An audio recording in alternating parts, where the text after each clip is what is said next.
If you ever wanted to learn how to play combo tearlaments, well, you've come to the right place. In today's video, I'm going to be going over some in-depth talk about the different plays you can make in combo tearlaments deck, Lunalight Tearlament specifically. If you haven't checked out my deck profile that I made, I will link it in the description, but it's already up on the channel and it'll better explain why I'm playing certain cards and why I'm playing certain ratios of cards. This video is just intended to show you guys how you can actually go through thinking through your lines for this deck, because there are so many in combo tearlaments, hence why the games just take a long time in order to play out. But yeah, if you guys enjoy this type of content, be sure to let me know by leaving a like, commenting, and subscribing. With that being said, we'll finish shuffling up and just hop straight into our test hand. So we're going to start by opening Yugioh, Gamma, Perlerino, Havness, and a Sheeran. So this is a pretty good hand considering we have access to Sheeran, we have a good card to discard, we have Yugioh, Extender, and of course we have one of the best starters in our deck with Perlerino. We're going to start with the Perlerino. Perlerino effect is going to add a copy of Rhino Heart to our hand. What I would do here is actually just normal summon the Rhino Heart. You probably don't want to reveal that you have an Extender in Sheeran, because some players will just try to hand trap the Rhino Heart with like Ash Blossom or something. Yes, I'm aware you could have tried starting with like Sheeran, discarding Havness to try to bait your opponent's hand traps out. But I just think that's a little bit greedy, because like the good players just won't play into Gamma. So we're just gonna assume like this Gamma is not gonna do us anything turn one. But just if your opponent hand traps you incorrectly by like hand trapping the Perlerino, or if you start with Sheeran and you know your opponent will just always Ash it, then you definitely just wanna do that first, and because you have access to Gamma. But we're gonna normal summon the Rhino Heart. Rhino Heart here, essentially you're just trying to send any tier name that isn't the Havness, because you will be discarding it off of Sheeran later. You probably also don't want to send Sheeran. The reason being, when Sheeran is put onto the board, it makes it more like hard for our opponent to actually get a good value Nibiru off on us. So here we're actually just gonna send the Merly. Merly effect is gonna put back the Rhino Heart and itself, and then we are going to be able to special summon out our Tearlaments Kit Kalos. Kit Kalos effect on summon is going to allow us to grab the copy of Merly back. The reason we are doing this is because we want to actually put a level 2 on board in order to go down our Sprite Elf line. From here, what I would personally do is still just not reveal that you have like the Sheeran Havness in hand, but rather we just go Kit Kalos, target itself, summon out the Merly. Just so this way our opponent just doesn't know these 4 cards in hand. We still just showed them a single card, so it makes it more difficult for them to properly hand trap us, because they don't know we have access to this. We're going to activate both the effects to mill 8 in total, so giving our deck a cut. Sending Solic, Goods, Rhino Heart, Perlerino, Havness, Mothman, Nessie, and Perlerino. So that's pretty good. What we want to do is activate the Havness as Chainlink 1 and the Solic as Chainlink 2. Yes, we can activate the Rhino Heart as well, and I think it's appropriate for this hand just because we do want the extra Extender on the board. So for that reason, we are going to activate Rhino Heart as Chainlink 3 as well. I would discard the Sheeran, summon itself out. Chainlink 2 Solic is going to grab us another Sheeran, so we have that Extender in hand still. And then we are going to resolve the Havness that we did declare, and then we are going to put back the copy of Kit Kalos and Havness. You pretty much always want to be putting back the Kit Kalos in this spot, not only because it lets you summon Garura for your link plays, but also puts Kit Kalos back in your extra deck, so you're able to use it later on. It also prevents your opponent from getting maximum value off of their Dark the Dark Charmer by stealing it. So at this point, we used Havness and we used Merly, and then we are summoning out a copy of Garura. From here, we do have the option to use Tearlament Sheeran, and I think using Sheeran is totally fine here. We will be able to summon out our copy of Mud Dragon of the Swamp, and we do want that because we are missing the bodies on the board for like level 4s and stuff. I think if you are sure your opponent has like a card like Nibiru as well, you can actually hold hold the Sheeran for later on. But since I don't play a card like Time Thief Redoer in my extra deck, I don't actually have another way to trigger the Sheeran later on in the turn. So for that reason, I'm going to be using the Sheeran right now, summoning out our copy of Mudragon of the Swamp. Now from here, we can go ahead and link these two away, since we want like as many like different darks on the field as possible, into a copy of our Sprite Elf. And then also I would like to use Sheeran right now just to get the Destrudo in the graveyard. We're not discarding Havness because we already used Havness earlier on this turn. This can be a potential disruption on our opponent's turn. So we're just going to discard the Destrudo, sending the top 3 cards of our deck to the graveyard. And then from here, we have access to Destrudo as a dark monster that we're going to be able to use. So we are going to use Destrudo, targeting any one of our monsters. Doesn't really matter. You want to keep the level 4s on the board because you are trying to make rank 4 plays, so we will be using the Sprite Elf to bring back the TEARLAMENTS Merly. And then from here, we can use the Garura, the Destrudo, and the Merly since they are 3 different types. We're going to put away the Merly, the Garura, and the Destrudo goes to the bottom of the deck for a copy of Curious the Lightsworn Dominion. From here, we have a couple of options. So since we no longer have access to Fairy Tale Snow, we are essentially either dumping Lunalight Perfume, Spell Canceller, or we're dumping Zephyros the Elite because those are like the good mills that are left in our deck.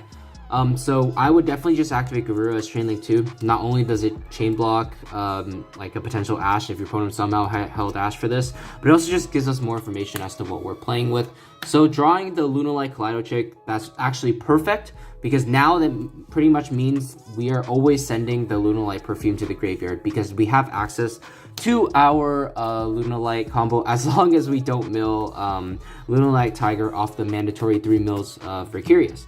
So milling the 3 cards for Curious, we mill Perfume, Goods, Rhino Harp, doesn't matter, like none of the mills really matter. It'd be nice if we could have milled one of the good mills I mentioned earlier, but it really just doesn't matter because we can go Lunalight Perfume here, discarding our Kaleido, adding our Lunalight Tiger from our deck to our hand, and then from here we also have access to kind of like the full Lunalight package, which is honestly kind of insane, to be honest.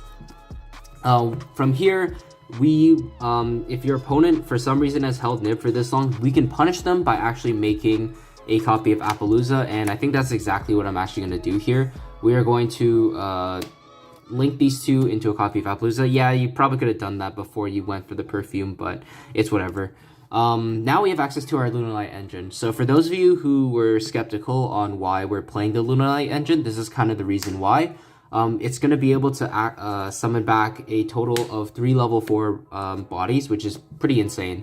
So we'll summon it here, activate the effect of Kaleido to send our copy of Yellow Martin to the graveyard, activate Yellow Martin to return the Lunalight Tiger to our hand and special summon itself out.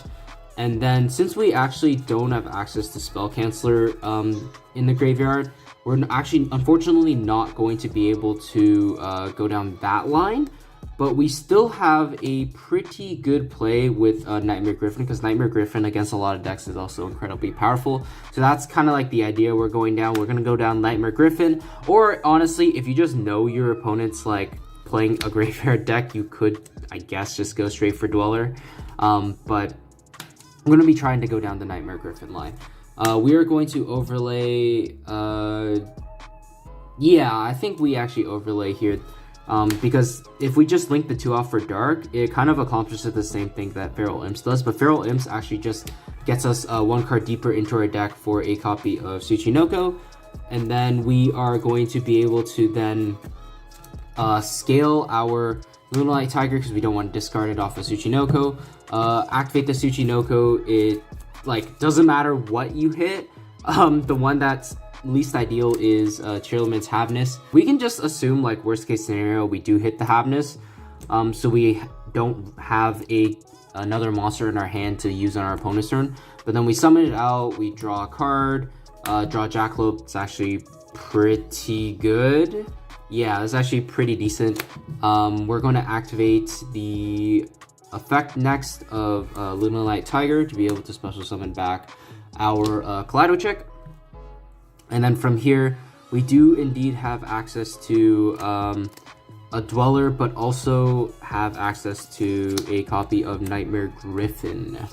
So we can actually just link off everything, summon our Nightmare Griffin. Griffin effect discards, we can discard the Jackalope and reset the copy of TEARLAMENT Solic. This gives us some hedge against our opponent having those power spells. So like Dark Ruler, if they have it, yeah, it's unfortunate, but we can go Chain Solic, Chain Elf, bring back the Merly, and then we still have something after that.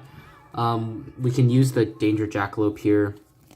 You definitely don't have to, because like you probably don't want to play into a card like Super Poly, so I think I actually just won't.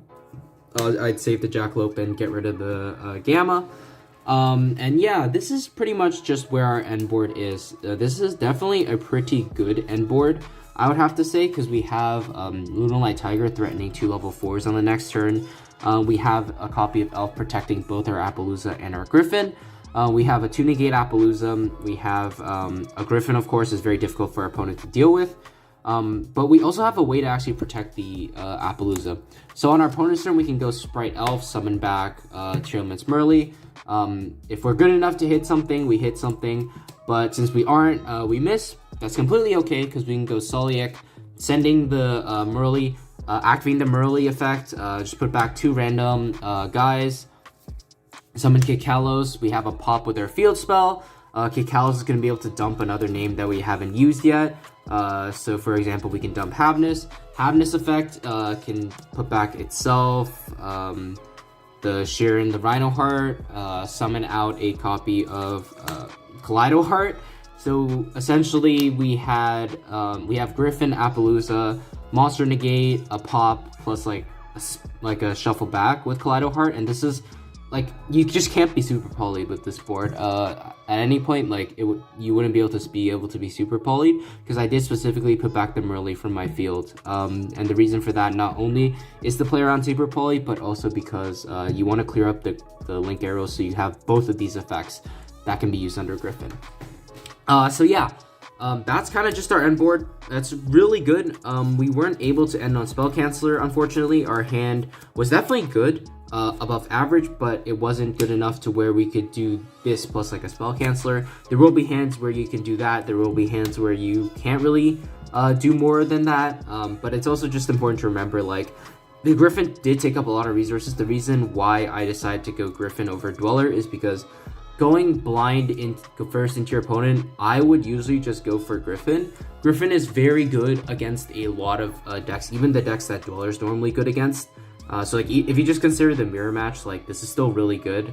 So even if they summon Kikals, it's like not like they can use the effect unless they have a link arrow. So it kind of accomplishes the same thing, but it also makes it so you don't lose to decks that don't lose to Dweller. If you just blind Dweller, then essentially all you have is just the Appaloosa as disruption, and you won't have the Solic, and that's pretty bad for you. So that's why I chose to go Griffin first. But definitely, like, if you know your opponent's playing like a graveyard-based deck, you can definitely just go Dweller. We did have the option to, if you can remember. We can also summon Dweller under here so that it wouldn't be targetable by card effects. So yeah, we definitely just a lot of options. But essentially, I hope that I was able to show you guys kind of the general direction you're going with this deck. You want to start with the Kikalos, either forcing out hand traps and whatnot before you go into Curious, because Curious then either opens up the Lunalight lines, the Spell Canceller lines. You can send Solic at that point if you don't have access to your Tearlaments engine. You just had a bunch of Dangers and Lunalights. You can send Solic. Solic grabs you Rhino Heart and you have access to your Tier engine then. You can also just send a copy of Zephyros. Zephyros gets you a lot of value, especially if you already have access to the Lunalight engine. So yeah, there's just a lot of really good sends, and that's just not even including like the regular tier names. You can just send any of the tier names that you haven't used yet, and that's kind of the idea with this deck. You build into Curious. Curious dumps whatever like key part of the end board you're trying to go for, and then from there, depending on how good your hand is, you can end on even a board like as simple as like Appaloosa, like rank 4 with follow-up is like very doable even with a bad hand. So yeah, just something to keep in mind when you're playing this deck. So yeah, hopefully that was very informative for you guys. I hope you enjoyed the video. Also keep in mind, I am not the best Lunalight tier player or tournament player by any means, so if you guys see a different line that you think is better, do let me know in the comment section below. But yeah, with that being said, I just want to thank you guys so much for watching, and I will see you guys in the next one. Take care.